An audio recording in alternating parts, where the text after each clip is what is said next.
Welcome to Abode with After, the podcast where we step inside real homes and uncover the stories behind the renovations.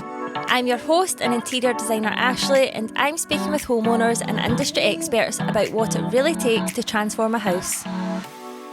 Hi and welcome back to another episode of Abode with After. Today I am joined by a very familiar face to everyone. We have got John Amabile here today, who you might remember from shows like the 60-Minute Makeover. Me and John have been crossing paths very regularly recently, so it felt like fate to get him on the podcast today. So welcome, John. Thank you very much. Nice to be here. And as much as we all know about your past, I thought today let's talk about what's new and what's the future for John Amabile Design. Wow. So I have been seeing very strongly over the past couple of months, design school, John Amabile Design School. Yes. I've been trying to develop that for, I'd say, about 5 years. And I thought it was a good idea because a lot about what you would do and I do as an interior design is not maybe teach people to do it themselves because we would be out of a job, but to give people an understanding of the process. And there are so many people that love to do home staging themselves and like to do things for themselves. So it seemed like a natural progression for me to share what I've been learning for 40 years. So the design school is a series of sessions, which is 3 hours long, where I condense 40 years into 3 hours, which wasn't easy. But it's all the basics about planning, measuring, making sure when you're spending money, you're spending it wisely, when you're integrating with builders and technicians to create the project, that you have an understanding, and also to help you collate the look yourself if you don't want to engage a designer full time. I mean, you and I are there for the bigger picture and to give people more value for money, but a lot of people just really need to know that what they're doing is the right direction and have confidence. Mm-hmm. So your first one was on Saturday. Yes. How did it go? It was great. Really, really enjoyed it. I actually got quite emotional because it was quite a creative process for people. I'd asked people to come along with a room in mind, some dimensions of the room if they had them, so we could do the planning. But I had a series of samples that people could create mood boards with. Brilliant. And it wasn't easy because there was like 18 people there and trying to find out 18 different scenarios, dark floor, light floor, medium floor, all the colours, not colour, neutral, art deco, art nouveau. It was impossible. So one of the most difficult things was creating these essential areas that they could get materials from to create the mood boards. But as I went round, they were so creative. You know, one had a slightly oriental theme, someone had gone for something very Scottish, someone had gone very architectural, and it was just so lovely to see their creativity coming through. And even if they put something together and I could say, that's really good, but see if you made that the feature and that the accent, but brought that colour in or that tone in. So it was so practical and hands-on, which I was hoping it would be. And it was just really good. As you can tell, I do like a blether and a wee coffee morning. So I managed to integrate that in as well. And, you know, I hope it's the start of something good. I'll be able to share what we did and let people see how the course will roll out. The next ones are going to be after the summer. Everyone's very busy. But it's probably going to be maybe a September, October, November series of events. And hopefully they'll be full as well. Amazing. I like what you said there about like with the mood boards and bring this in, because that's kind of all about presentation of it as well. You know, if you've got the biggest sample at the top, then what does that actually represent? If it's only an accent, you know, it could go somewhere else. And that's like the training and the eye of displaying. Even like a colour doesn't need to just be a wall colour, it could be the colour for something else, but that's true. They don't maybe know that, but that's what they're tapping into now, that kind of knowledge. Another thing, I asked some of them to bring along something that was the germ of their idea, the starting point, and I had to say, and I've done this myself, sometimes, and you know what it's like when a new collection comes out, you go, oh my gosh, I love it, I'm going to have to use it, and you keep looking at it and you keep trying to use it, and you spoil the whole design process by trying to use something that you can't use. And sometimes you have to say, I love that, I might park that and use that somewhere else, But if this is the avenue that's the best route for you or your client, this is the best route to go on. Because sometimes the expression was, don't get your pants in a fan call. I had to explain that a couple to them. So don't get too confused or bamboozled with too many choices. Just go with what feels right. And you know as well, design is all about how you feel in a room. Yeah. It is the nuts and bolts of how people put it together. But it's how when you walk into a room and you think, wow, there's the impact. That's the feeling. What am I taking away from this? Should I be inspired by this? Copy. Nothing wrong with that. You know, it's the biggest compliment ever. And also there's a section where I say to people, don't dwell on your past mistakes. That was yesterday. Don't try and keep up with the Joneses. And that's the most difficult thing ever, because we're bombarded with social media and this is you, this is new, this is who you need to be, she's doing that, that's doing that. That's their home. What's your home? Be inspired, get moods and atmospheres, but build your own. You don't have to do the same as everybody else. I can really relate to that, even like from, you know, I've been doing my own renovation over the past year, and as much as I'm a designer, it's different doing it for yourself than somebody else.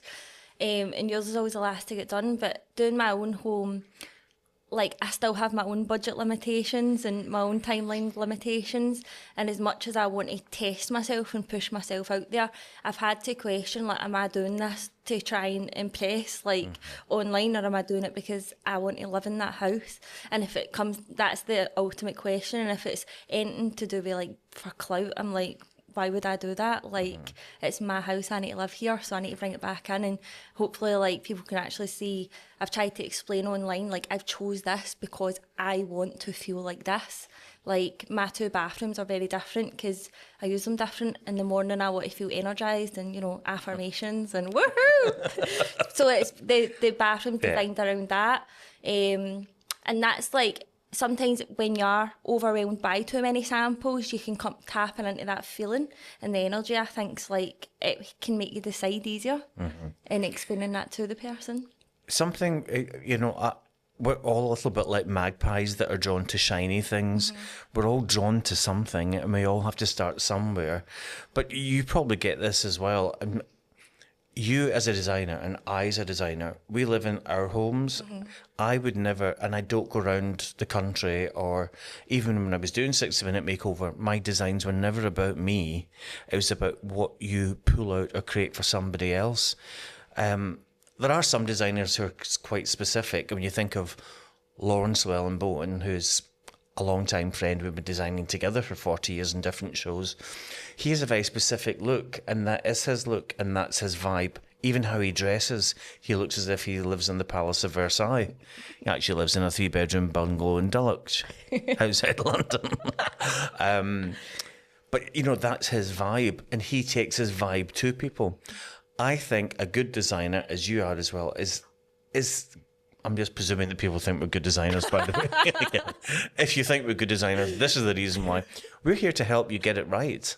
We're here to interpret what you like and turn it into something transformative within your 4 walls at home. Because it would be quite easy for you to say, this is what I like, this is what I do, and you're getting it too. Where's the fun in that? And that's very, like, it comes through when you do projects, they're all very different, but I think by having very different ones, it shows that you have listened to the client. And I always feel like once I've met the client and went away and done the first kind of mood boards at home, and I go back and I'm carrying my trays up the driveway, and they open the door and they're like, ah! And I'm like, ah! Here's the good bit. Aye. And they just, like, and you sit down, you see that smile, and you're like, nailed that. Yeah. But that's because you care about what you're going to present to them. And again, you can tell by their body language and their smile. But I always try and be open and say, look, if you do not like something, tell me now, and we'll resolve That's that. their time. Yeah. It's funny because it's all about listening. It's a bit like, there's no point if you go to the doctor and say, I've got a sore elbow, and they give you something for your big toe. Yeah. You know, you've got to be quite, not prescriptive and scientific, but you have to listen. And equally, if you're designing for a couple who live together and they've got different vibes, sometimes it's a bit like relationship guidance. Do you know, just say, well, they like this, but they like this. But well, where's the compromise? And then it comes down to budget. Who's paying for that? Who's pay? Well, it always comes down to who's paying for it. And I didn't realise I've seen something in Dunelm that's half the price. Well, if you've seen something in Dunelm that's half the price, it means it's a copy of a design that I was inspired with, and it's now in the retail, in the arena. If you want to go down that route, yes, maybe use that in a smaller way, but let me show you the impact of what I can bring with my creativity before we go onto the high street. So we're kind of going down the route now of actually the real life project. So as much as you've got the design school, you still have clients, real homes. Oh, yeah. Is there any that you've been working on recently that have, worth shouting about on a podcast? Worth shouting about? In what way? A good shout or a bad shout? No, there's every job. It's amazing and it's fabulous for always goes to plan. But what people don't see behind the scenes is a job I'm doing just now, and it's two beautiful big cropped mohair velvet 4-seater sofas. They're the main feature in the room. I ordered the fabric 3 weeks ago, and I just chased it up today, and they said, oh, it's not in stock till October. No one gets back to you, and you would think this is where's the AI robot that everyone's talking about?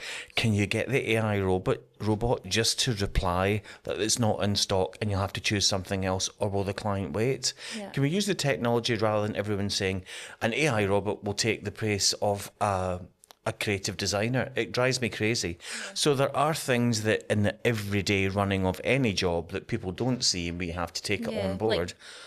Getting your product, getting the produce ready.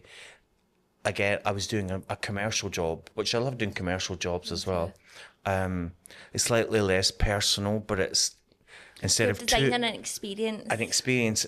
And also maybe if people are working there all the time, you've got to please like 40 different people. So it's getting it right for them. So I would say this year's been mostly about commercial, a couple of private clients. I'm a lot older than you, so I'm maybe not doing as much as I was doing, but I still love it. I'll never not be a designer. Yeah. I'll always have that vibe. I don't think I'll retire. I might just do less. But yeah, I'm still taking up. There's a couple of projects that I'm pitching for as well. Amazing. And I've got 2 presentations for another job as well. So good. I'm nicely busy. Yeah. I'm lucky that people feel as if they know me because they've seen the cut of my vibe. That's where social media is great because people can get to know you before they think, is that going to work? Because you have to. It's a very important relationship when people are spending a lot of money on a place that they live. So the relationship has to be right. So social media is good for that point of view as well. And then I have been doing a lot of the design school as well. So I've been spending a lot of my time, but I'm still creating all the time. I'm finished with my house. I'm not changing anything else. I've been there for 23 years, and a part of a few cushions that I might. I just want to relax at home. A few kitchens. I've had a few kitchens. I've had a few bathrooms.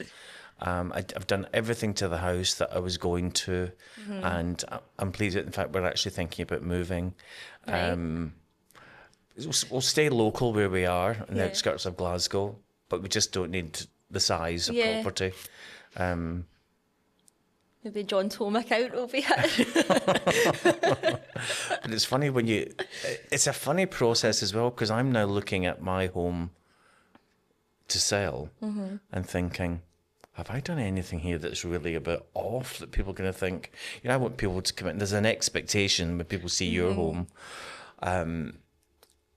Have I created something that's not sellable? So there's all those questions you ask yourself as well. But then it's very personal, so people will come in and know the real you from it, Well, I have to make sure my pant door's tidy. Quite a big drawer. But I think, obviously you started before 60 Minute Makeover doing interiors, but that was probably when you came to the limelight. But now, further on, I think it just shows that you're still actively looking for new ways to do design, because also from your perspective, I'm just kind of guessing here though, it's once you've done something, you've got really good at it, you kind of want to grow in another way. So it's like, what else can I do to keep you entertained and design, so you still want to show up every day. Yeah. Well, But, showing up and it's not same old and Groundhog Day. And you probably weren't even born then, but when I was doing Better Homes with Carol Vorderman, and it was the show was running at the same time as Changing Rooms, which was a bit more colourful and £500 in 2 days. We had the remit that if you extended or renovated the home and it increased in value, you got the two homes that were in the project. The one that increased in value the most got the makeover and got a cash prize. Anyway, that's incidental. But everywhere we went, and even going into the start of 60-minute makeover, we used to say to people, we need to get a bit of information from you. What do you like? Cream. If you weren't going to use the word cream, what's your other? Beige or stone or neutral? Because everybody wanted the tone-on-tone cream, that look, which is still very popular now, but it has no personality on camera. So I always try to take it a little step further, bring in bronze, copper, things that were quite safe. But then the producers were saying, well, we can't just do a reveal from cream to boring to boring. It's got to have what the wow factor. But that was quite good for me because that's when I started to introduce like feature walls. Yeah. Even if it was a textured stone wall, or everyone's into media walls now, bringing in blonde woods, so it's kind of, I've always been looking to do a new thing, but not scare people, but take them by the hand and say, this is where you need to go on your journey as well, and think outside the cream box. I think though, even though that was like for telly, it still happens. Like clients are hiring you because they can't think out the box because it's so personal to them. They're the one that looks at that wall every day and they want to see what you've seen. And usually that inspiration comes from places you've been or other restaurants rather than just online, where it is very overwhelming and it's the same thing in a different colour or a very overload. So they want us to come in and suggest something. All they have to do is say, not sure about that, but they'll be glad that you've came up with something slightly different.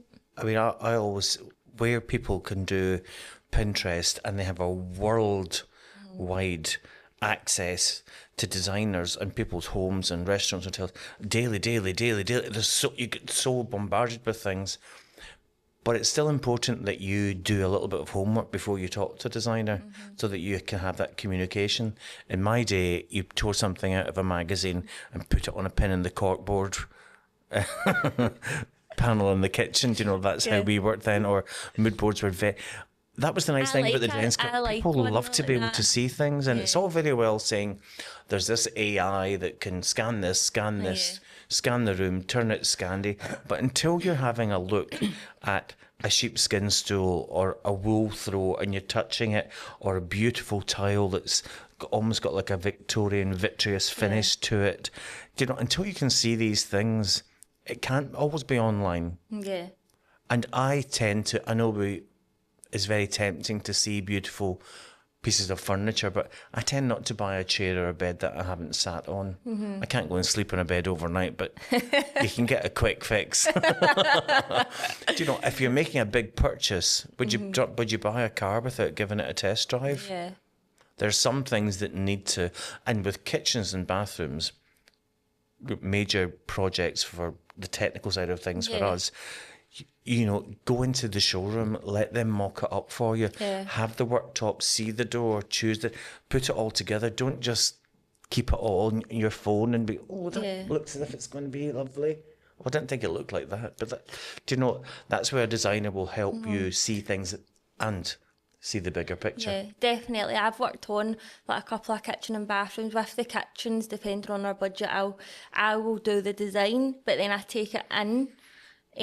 I'll go in without the client first, just to like price it up to make sure like I can present it. But if that's okay, then I take the client back in and then build it on their software. Because I used to be a kitchen designer, so I know theirs is a bit more plug and play. Oh, you techno. Here's my techno. It's me sharpening a pencil. But then getting the worktops and all that out, and then like a lot of kitchen places are now doing like the headsets and stuff, and it gives them that design experience.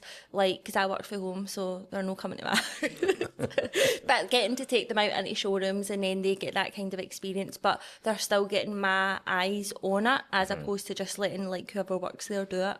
And they do really like that, because I'm thinking about their experience working with me as well as doing a good design service. That's a great resource for you to be able to use the nuts and bolts and the creativity to then you boost it with the finishes. Yeah. But it's great to be able to do. I mean, I still do a lot of my visuals by hand with the perspective lines, and I'm lucky my hobby at school was drawing and painting, so that element of literally hands-on for me is always very, very important. And I've won quite a lot of jobs by doing a hand visual, because it's not like anything else, because it's like my drawing. And they, gosh, that's great that you can do that. Yes, and I am not an AI robot. I am not an AI robot. That's funny, because I do sketches as well, but I do it on the iPad.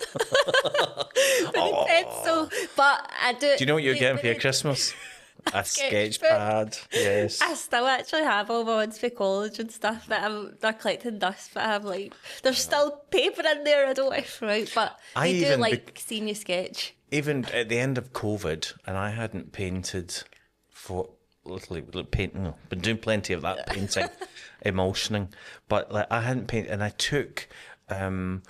My partner likes to go out and waterboard, do things where I don't.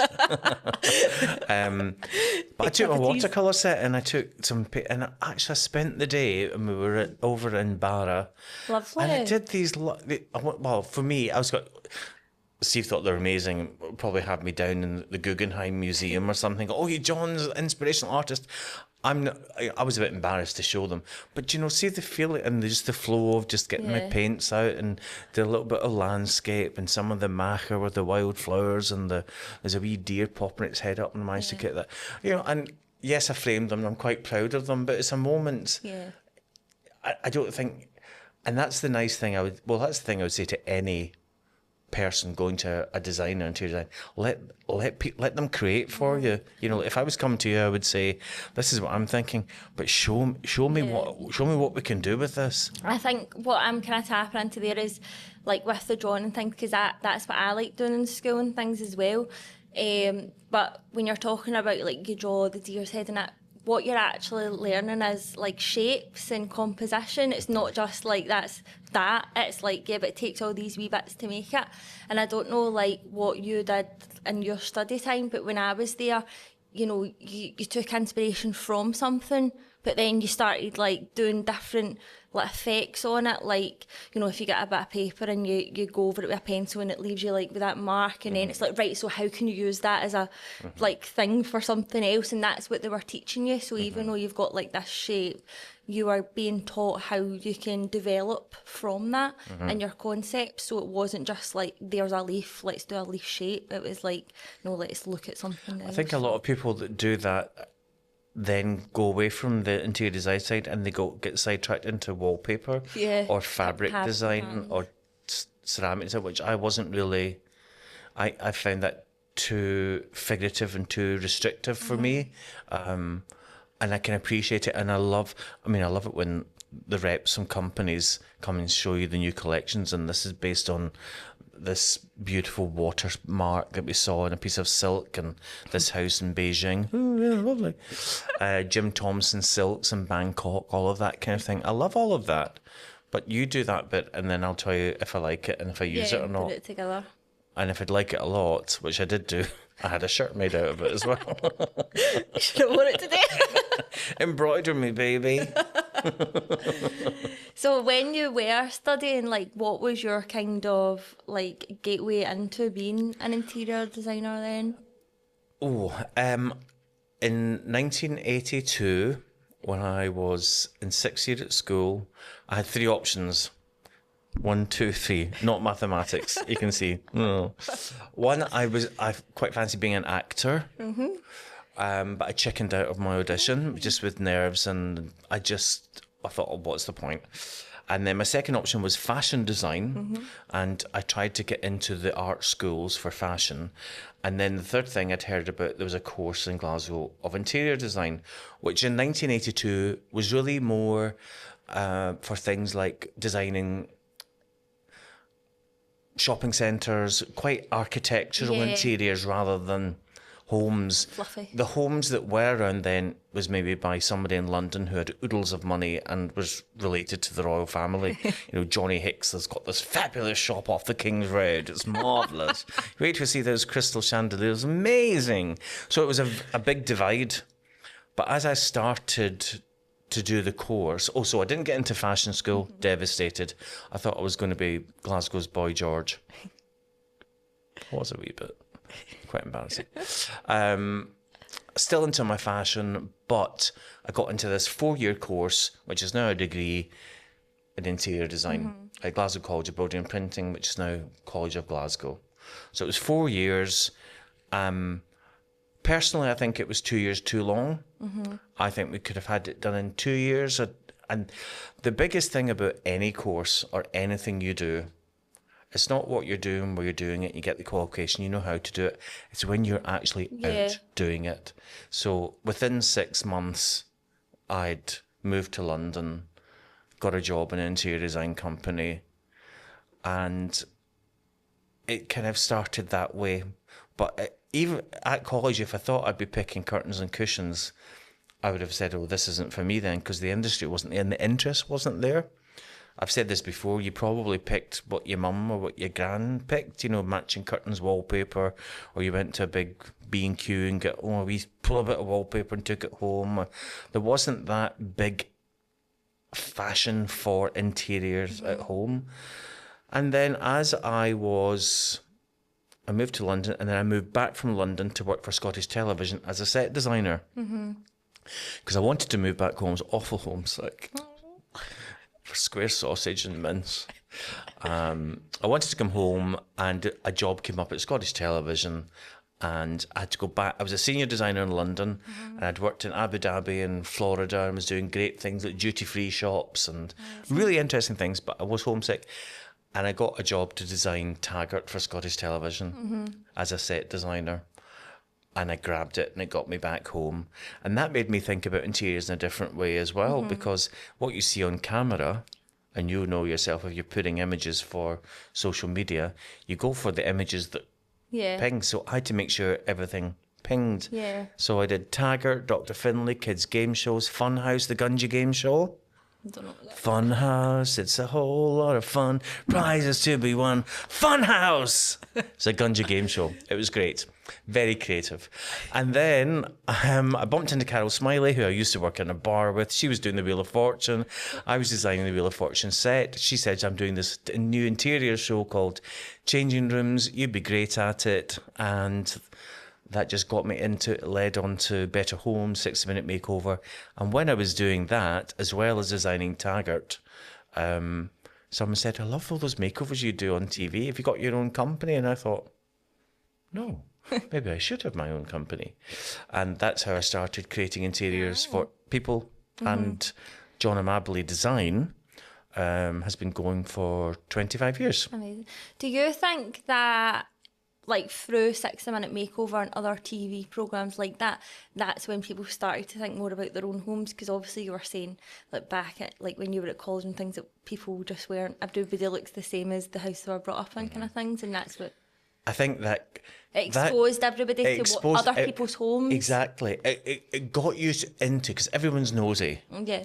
And it's a bit, I would say when I started college, there was maybe 3 design magazines, Elle Decoration, World of Interiors, maybe 3 or 4 Look at the amount of magazines that were on the shelves that are now online, and look at the amount of interest in people's homes there is now. Yeah. And by far, these shows, 60-minute makeover and changing rooms revolutionised the interior design industry to create that want and need.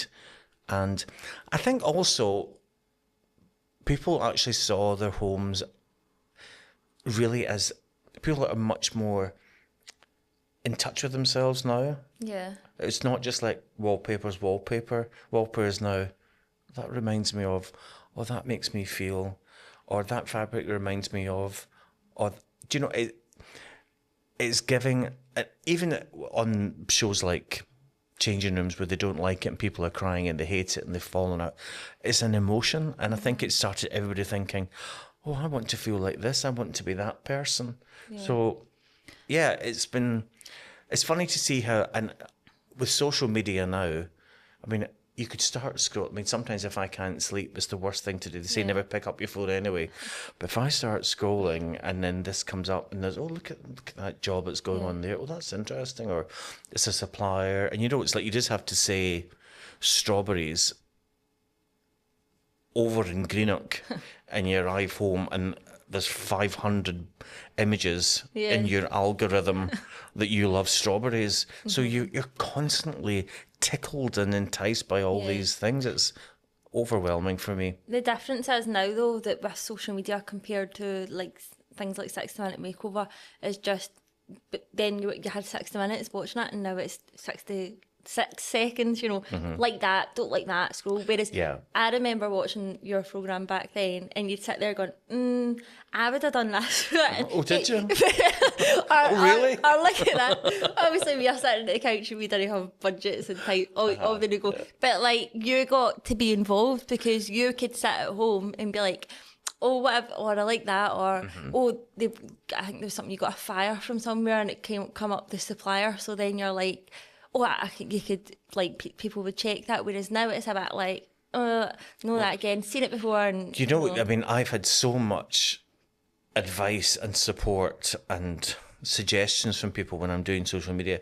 And the biggest thing that comes out with everybody is you should get your message across and get the image over in the first 7 seconds. So whereas, as you were saying, you would wait to the end of an hour to see those 4 makeovers, fabulous, before and afters, great, take it on board, wouldn't do this, wouldn't do that. That was an hour of your time. 7 seconds and you're gone. You've got one dart to hit the bullseye, or you're swiped. Swipe for me. That's the thing I think I don't like about it. I don't like it, what we do being so throwaway. I think we're kind of in a world now where it's, because everybody's sharing their homes, we're trying to show our clients work and it's very mixed in the middle now. So it's trying, people would rather like your own personal home renovation than one that somebody's paid for, because then it's salesy. So it's like, how do we still use these channels? Because we're vision-based businesses to market when it's difficult to get it right, and all I know is what I do, which is do things honestly and with sincerity. And I honestly never did anything on 60-minute makeover that I wouldn't. It might not have been my taste, but something I wouldn't have done for myself. I've never done anything just to be sensational, like other designers. Scene stealing. I like to think that when people come to me, they have trust and confidence, because I'll make the journey a better journey for them, and the outcome will be so much better. And I don't think I've ever compromised on that. And I think things like this for you, where people are getting to know you and your integrity and your passion, it stands you in good stead. So they might go for 11 seconds before they scroll on. Give me another few seconds, please. I do find social media, I find like so I wouldn't say I'm like not a startup anymore, but I'm like not quite established, and that's kind of where I am just now. And for me, like starting out, like you don't have finished projects, you don't have clients and all that. So I just started sharing like myself probably. And then I was getting a bit like, oh, well, my page doesn't look like the professionals.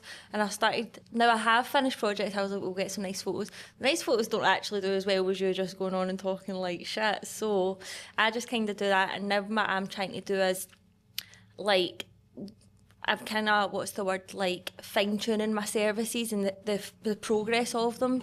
Obviously, that's worked before, that's not worked. I actually don't like that service. Like I've just said there, like, I'm not doing e-design anymore. It doesn't suit me in the way I want to work. But I'm sharing that to say why I don't do it rather than just offering it because I felt like I should, you know. Well, do you know, I think you should let people know your strengths and what you're interested in doing and how you can progress their project correctly and not get hung up in what you don't want to do. Yeah. You know, and just like, if someone asks you to, just say, that's actually something that I don't consider has been part of my remit, but I can certainly suggest you. Yeah. Suggest you to someone else. It's very difficult because it's a bit like you're throwing those seeds onto the ground and you have to see which ones sprout and which ones you enjoy looking at growing and which we think that's a weed. And then you grow, so then you might change your mind in 6 months anyway. But, you know, that's it. Designers now have to be even more multitasking and more adaptable and just more accepting of you're there to create something for somebody, but don't ever forget the creative process because that's what people are paying for. Yeah. You know, and they want to be excited. You saying, I know you said you wanted this, and this is what I've given you. But what about if I did this? I love the wild card. And this, and there's the wow factor. That's what they like. You know, and that's usually what they go for as well. That's it, yeah. You know, like say, this is what you wanted, but I want to move this a little bit further for you.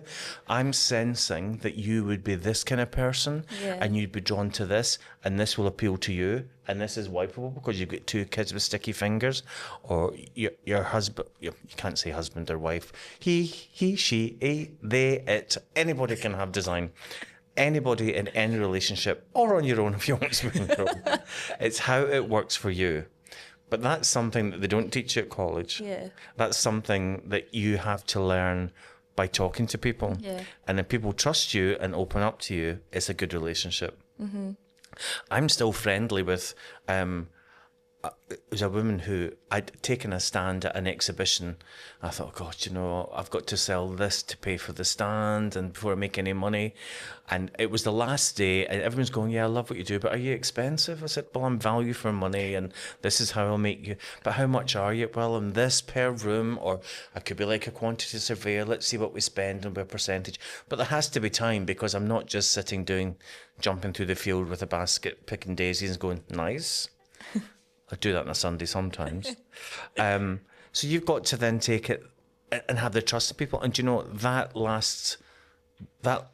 family, because the kids are all grown up now, and I've done every room in their house over the last 15 years. As they've been ready, they've come back to me. Yeah.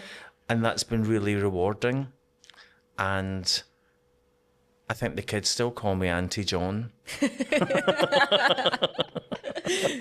Which I don't mind, as long as it's your favourite Auntie John. So it's about getting the trust, and you don't know, you want that relationship and people to come back and really feel, yeah, it's nice to get paid because we've got bills to pay as well. Yeah. But it's nice to get a wee pat in the back sometimes and say, do you know, you've exceeded my expectation. Yeah. No, I definitely agree with that. Now, you know, I do a lot through WhatsApp with clients now rather than just, so I can just voice note them back and forth. I seem to do a lot of that, and see when you do get a nice message, you're like, it's nice to get a nice message. And then another one brings you back down to it. Listen, it's like snakes and ladders. I from Saturday was buzzing all day about the design school and the feedback and everybody sending me their mood boards and their comments, which I will be sharing. Amazing. And we will be promoting the new dates. And then next day, I'll wake up this morning and that fabric's not arrived. Yeah. Well, why is it arrived? I ordered it like 4 weeks ago. Why have I not even been told it's not available? So there's always those things, 2 steps forward, a couple of steps back. And you know, another thing as well, not every client is going to love what you do first time. And you may get to the second stage and they say, I'm not getting it. And that's the point you have to say, I don't think we've got a connection here. I think another designer might serve you better. Have you tried this? Because I don't think I can deliver what you want, and I wouldn't want to deliver something to you that I don't believe in. There's always a nice way of saying off. It's not working. Yeah. But yeah. I think where you're really there though, like we all say interior designers are, we all want to work for ourselves now. Like we do, we don't want to work for companies and that does become quite isolating. But then I think there is a kind of, we're all getting better at trying to reach out to each other, and it's not because we want to be like, what are you doing? It's like just so that we do know, and like what you're saying there, if you don't want to or can't do somebody's job and there's a better fit, it's having this network of other designers where you can just say, look, the network's amazing now. And I would never have met you if it hadn't been for social media. We would never have had this conversation. You would never have met an old designer like me. I would never have met a young designer like you, because our paths might not have crossed. And I think that's the important thing. But do you know what the most important thing for me, I would say, is what we're doing today and what you're doing by listening to us, because we are talking. Don't text all the time. yeah, If there's something that needs discussed, wait till the meeting where you can either, if you can't meet in person, do a Zoom, but look into someone's face, get that sincerity. yeah. It's so important. I've worked with, and I've seen it happen. Like, did you get back to that client? Well, I sent them an email. It's not the same. I always now do so if I was doing like my first point of feedback meeting, if they're local, I'll come out. If you're not, or you're not available, it's on Zoom, because I need to see your body language. Yep. To know if you're telling me you like it because you don't want to be rude, or if you're telling me you like it because you actually love it, and you can tell a lot face to face. I'd rather have a physical one of them doing that than a little emoji. Yeah. Or rather than... It's just, I'm all about and that's what I should finish off by saying. And a client can sometimes become a very close personal friend, and there's nothing to beat. It used to be, I always think, that clients didn't share you. So maybe you'll have a client, but they might not say to their friend, well, why don't you use Ashley? Because you're their best kept secret. Yeah. I think nowadays they want to say, why don't you use Ashley? Because I use it as well. Yeah. I use John Amabile for this. Why don't you use him for that? I think that's the nice thing that's happened with social media. You're not like... you tag somebody when they've done the work for And it's all you confidential as well. You're not going and say, well, Margaret's cushions were £95 and you're only paying £75 a cushion. It's confidentiality. Yeah. It's like patient-client confidentiality, a little bit. I find that even just with the posting on socials, like you can't, even if I've been working with a client for like 2 or 3 months, I need to show them the work first before I can share online, this is what I'm doing. Absolutely. With a fabric sample or something, because they'll be like, oh, is that for me? So there's a delay on what you can actually share online. And there's some clients that don't want their... And they don't want their house online. I mean, I've worked for a lot of personalities as well and celebrities, and they just didn't want... Unless they were doing it and they were getting an OK magazine deal, they didn't want their home on social media. Yeah. Although they're quite... I met you at the Ideal Home show. It used to be, people would say, oh, John, can I have your picture taken on my stand? I say, well, where are you using it? Because I don't want to be not paid for endorsing your product. Yeah. Now you're like that. Where on my body would you like to tattoo your logo? Yes, I'll be your cover boy, because it's the social media part of it that brings it in. You might not be getting cash from it, but... It's the touch points. It's the touch points and how many likes. I mean, I'm very well associated with the Mingle at Home team. Yeah. And we've had some fantastic speakers there. And Anne-Marie Helen, who concocted this fantastic group of creative people. The speaker last weekend from London to Manchester, amazing. She's got 227,000 followers. And Joanne Hardcastle has 295,000 followers. Mental. 200, and everyone's going, how did you get that? And she said it was one post I put out and it got 40,000. I said, what was on it? You send them a free Tunnocks tea cake at the end of it? That's amazing. I sometimes get, if something gets 40 or 50, and hopefully that will grow with the design school and people start talking. But all of those hits, which is beyond me, I would rather have cash than hits, to be honest. Well, what I was going to say back to that is, so I had a post a couple of weeks ago that's went viral. It's at like 800k views. So I might hit the million. Were you naked? I'll watch it myself. But like it's popped off. I think I've got like 150 followers or something from it. But I've not got a paying client from it. Yeah. So for us, like that's great, but then you want people who are going to actually. It's just but this we all awareness. want the clout, don't we? But you want the clout, but seemingly it is important further down the line. It's going to be good for me for the design school, because once I get a certain amount, and once I've done it live so many times, it probably will become a post that you can buy and download, which makes sense. Although I still prefer people can touch the samples, but they will get their goodie. It's an upsell. They'll get it's an upsell. Yeah. Would you like the box? If you get the bag, you get the bag and the box. The tape measure. You need to take the bag downtown. I know. I even went to Tesco last week with my own bag. I'm like, what's that you've got? It's my new John Amabile Design School. Well, I have my own uniform and that, and I work from home because I go to Tesco and do you know the thing is, and podcasts like this are good for your business, my business, the design business, the social media business, the discussing about design and how you live business, mental health, everything. One thing that I've realised I never ever thought I would be discussing would be mental health, but after COVID, and we were all trapped within four walls, we all did want to talk to each other again and how we lived at home. I used to do a little social media on a Sunday morning. It was Sundays Live and got great hits, but I ran out of places to go because we couldn't leave the house. And it was back. Next week, I'm tidying my pant drawer. I'll never fit these again. And I suppose the nice thing is about if you've made somebody happy at home with what you've done for them, that, as well as the check at the end of the job or the bank transfer, is very, very rewarding. You must feel it yourself. If someone says to you, thanks so much, I could never have done this myself. Yeah. And you have exceeded all my expectations. And we as a family absolutely love this. And that comes... What's more important? See, having that type of feedback though, see, because you've like the years of experience training and all that, you don't know, like you don't think that they don't know what you know, if that makes sense. Like, we always try to overcomplicate that, but actually they just need to know specifically. But because we're filled with so much knowledge of what to use that and what to use that, and when they come back like, I couldn't have done it without you, you're like, oh, my skills are actually very helpful. Absolutely. Yes. And that's like, oh.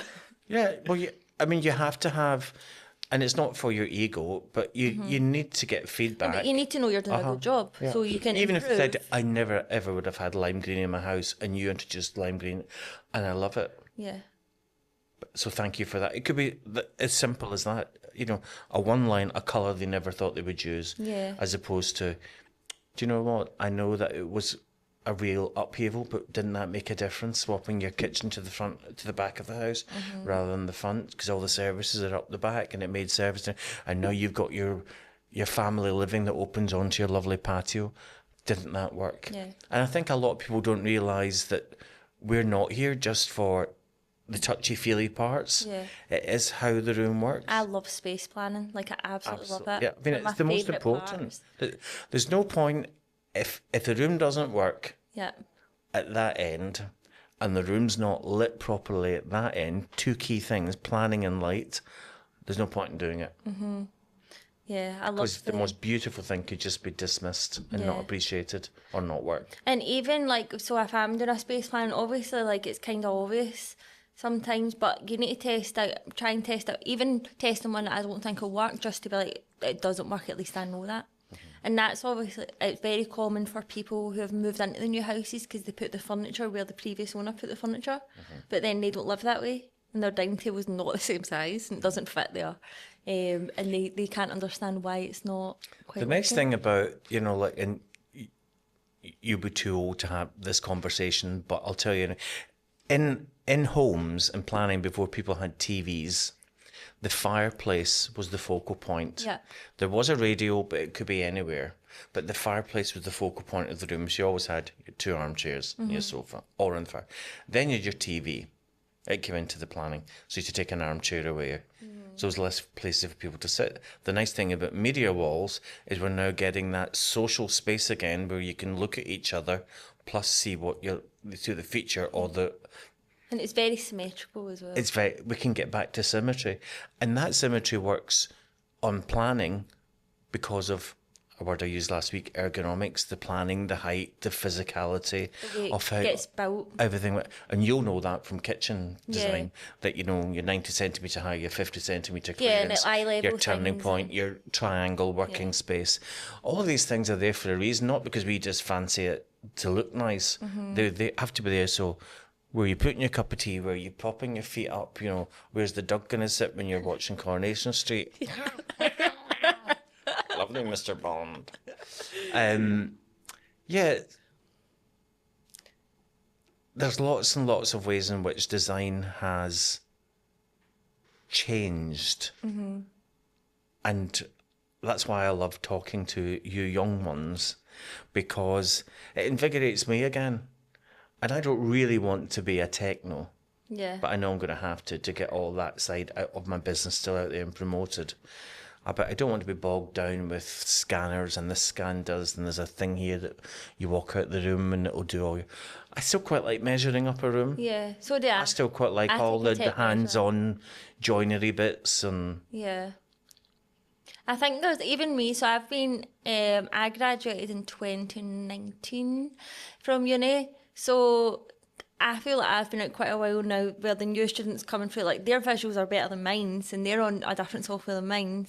But then as long as you've got a good workflow and you can present your ideas, like you need a visual or a sketch to present what's in your head to the client. And as long as that's working, and the tech part's more of like the actual business side, like how can I stop spending so much time doing like this admin thing, and that's when I'm bringing it in. But in terms of tech, I've got what works for me, you know, iPad with a pencil. But it works just the same, and it does the job for me. And the thing is, it's essential that you get that bit right, because then hopefully all the nuts and bolts that people don't see, you know, the ordering. I don't think people even realise the logistics that go into like a soft furnishings package, because nowadays you can have shutters, blinds, roller blinds. Do you want them motorised? Do you want a secondary track with a void? Do you want dress curtains in front? that affects electrics. Affects the electrics. And do you want that with the Wi-Fi, or do you want it into the mains? So there's 5 things. And all you're talking about is a pair of curtains at your window, in essence. And then with wallpaper, what's the width? What's the repeat? What's the adhesive? Could you do it yourself? Is it a specific fit? Is it a crystal paper? Is it an overlapping cut? What people don't see on the back end of things. It's a bit like we just want to swan in and go, I am a swan, and underneath your feet are like that, going, oh my God, I'm a metre short, make sure they've got that. I'm like, keep an extra metre of that extra fabric, and I'll get another cushion made out of that with the piping. Do you know, all of those things that people don't see on the back end of the job as well, which they will do when they go online and try and do it themselves.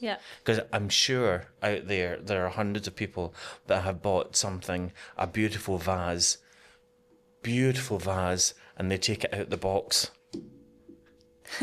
Team you special. And they haven't realised the scale of it or the size of it. They haven't checked.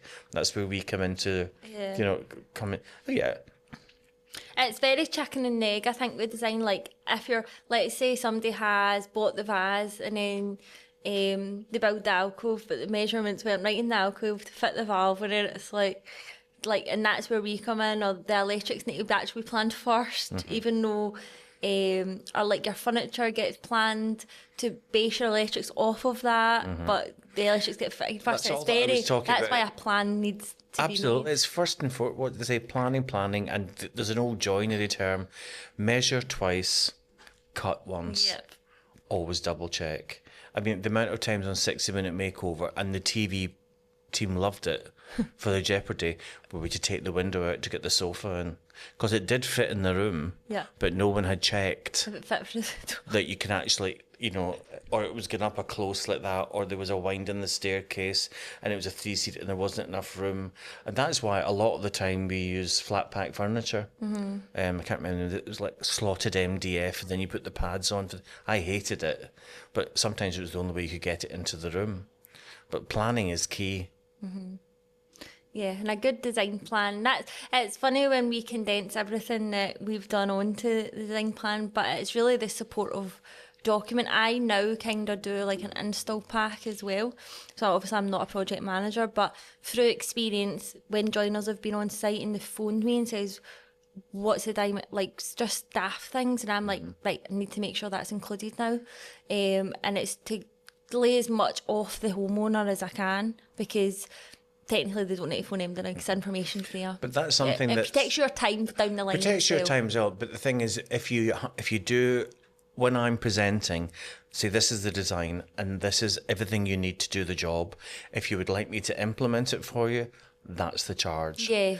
Because especially with the kitchen, rip out, change of services, electrics, water, ventilation. Yeah. Windows, access, before you even put one piece of cabinetry work in there. And then all it takes is for the electrician not to have come in and first fixed and the guys wanting to come along and tile the splashback. Yeah. Oh, I can't do that because he's not done that. And that's when the snakes and the ladders, the dominoes start to fall. So a good interior designer would be able to manage that as well with understanding.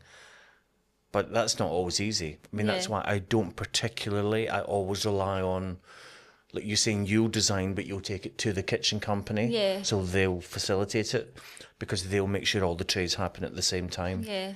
Because you don't want the guy out sitting in the van having his tea going, well, he was late, I'm not doing it either. And if he's not doing his bit, I'm not doing my bit, and that's it. And at the end of the day, nothing's done. You're a day ahead schedule. You're behind schedule. The cabinets are, they can't do the template for the worktop. It's crazy. Kitchens as well is like they know their product, inside out more than I'll know about it, because I work with various ones depending on the client's budget. So for me to do the design, take that in, and then they can like bring their expertise. I'm leaning on them really.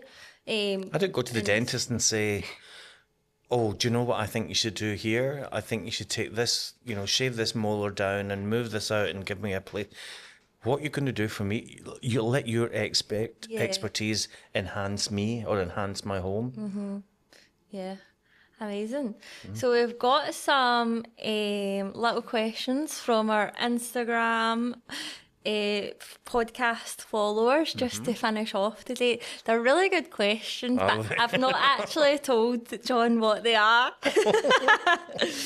So our first one is from Erin. So you'll know Erin at bungalow number 38. Lovely, lovely bungalow. Yeah, so you were the judge for the Scottish Home Improvements, Scottish Home of the Year. Yes, that's correct. So she was in the running in the final 5 that we visited, and I was part of the judging team. Amazing. So Erin has asked, do you feel like owners of period properties have a responsibility to preserve period features, etc.? Yes, I do. Equally, if it's something that they really don't like, don't trash it. They could maybe put it into a reclamation company. There's lots of salvage yards that do so. Be responsible. Yeah. But I'm not a big fan of ripping out Adam's fireplaces. Yeah. I think you have to really be careful because we don't all want to live in Manhattan lofts anyway. But yes, please, a bit like sustainability and the environment, I think things that are of period interest and very relevant. The period of it yes. probably makes you want to buy it in the first place. Yes, but over location and things like that, you and I think it's well. I wouldn't buy a fireplace that I wouldn't buy a house that I wanted to rip 5 period fireplaces out. Yeah. I presume that by going to that house, I was kind of looking for a period home anyway. So I think yes, you do have to be responsible, and in particular, she's got a few period pieces, So fabrics, well, it's just kept really I don't well. know if you've been seen her. She's been doing a garden over the past couple of months, and she's reclaimed some of the bricks from like one of the outdoor walls that they've took down, and she's done it like in the borders. See, I love so all of finding that. things. You know, and don't be responsible so you can wear the T-shirt saying I'm an eco warrior. It's cool when you know that fact about your border. You know, it's like quick. It's a nice quick to the house, and I think some of the bricks had maybe like a date printed or something like that. See, people love all of that because you can't. Well, you can buy it. You can buy anything now. It saves money, They do doesn't productions, it? but it's a nice story, and I think it's an important one. Yeah. So it's like with her, obviously, even though like her is a full rip-out renovation, but it still has the little odes to the past. Which Absolutely. Is really nice. I mean, I love old properties, and people have not knocked them into Duran Duran spaceships. You know, they still have to retain some charm. But again, it's what works for you. But yes, you have to be responsible for the originality of any building, I would say. Definitely. And our other question is from Highbury Reno. So they've asked if there was one interior trend he could put in the bin forever, what would it be? People are just going to hate me, but I'm so sick of it. Acoustic paneling. But I'll tell you, this is acoustic paneling At a podcast studio. At a podcast studio, and it works. It performs well, and it looks great in this environment. I'm only tired of it because it's everywhere. Yeah. Especially on media walls. And I think it's just for my mind, it's overused. Yeah. This is a beautiful installation here, I must say, though. And it's made you rethink my home. I may go and get that. No, but it works here because it's for what it's used for. That's really funny though, because I actually went out to a potential client a couple of weeks ago, and it was commercial, for like a kind of entranceway for their office, and they'd said to me, "Want the panelling here and all that?" And I actually said to them, I went, "If I get this job, can I come up with something different? Like, please." Because I have used panelling projects, but now I was like, if you're going to hire me, I want to do you a service of coming up with something different. Yeah, please and they were a bit like, yeah, that's fine. But again, that's me, like, no trying to please the client. You need to kind of, rather than just being like, yeah, let's do that. I was like, I'm not going to charge you for putting paneling up, you know. The thing is, I'm not there something. to I didn't say that to insult anyone. Yeah. And I'm not questioning you or saying, oh, but it's a great product for what it is. And yes, people can and will continue using it. You can install it yourself. It's super, I always, as a trend though, when it first came out, I used it and I liked it. But if you're seeing it everywhere, and you can buy it everywhere online, and you can buy it in your local DIY store for very few pence, it's great, but you're no longer at the head of the trend. Yeah, I think now it'll go more into like a Venetian plaster finish, but you can buy it on the boards, or like a slate or something, but you can buy it in sheets instead of format of things that you can cut down the trades. I mean, if you were to, if I was to ask a joiner to make that, it would be 20 times the price. And it's great as well if you've got terrible walls, because it hides everything behind it. But let's get off acoustic paneling. And the other thing I would say, because I've spent my life, you might not even notice, wood chip wallpaper. No idea? No. In the 60s and 70s. And mate, if I've been into an older property, I've probably seen it, but it just looks like a texture. It's actually quite a nice texture.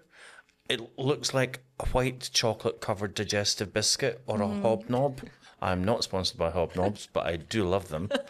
You know, that kind of texture, that's what it looked like. And I always remember in my bedroom as a wee boy picking the little bits out and then getting smashed for being so stupid. So wood chip wallpaper, and the other thing, you might know this, Artex. I know about Artex. a great product for hiding a multitude of sins.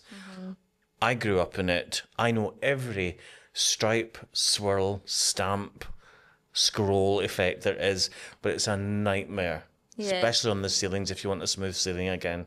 So those trends, I would put them all in the bin. Yeah. So how do you feel then about Venetian plastering? Because that's all the textures and things. No, I do. I like that. It's got more of obviously a bit of detail. Yeah, because I suppose you could say maybe the thing is that Venetian plastering is a feature and a lovely trade to remember. Artexing or putting panelling on the wall or putting wood chip in the wall is not really an artisan product or project. But if you see how these guys do the Venetian plastering, it's very soothing, isn't it? It's a beautiful thing. Again, very specific to a specific project. I wouldn't use it everywhere, and I think it's got its place. Yeah, brilliant. Well, John, I think this has been absolutely amazing today. I've really enjoyed We it. went all the way back and all the way forward. We've travelled through time. So I hope everybody's enjoyed our conversation with John today, and be sure to check out his Instagram for upcoming design school events. Dates to come very, very soon, but the first will be September. Brilliant. And once again, this episode is proudly brought to you by the Garage Conversion Company. We will see you in the next one.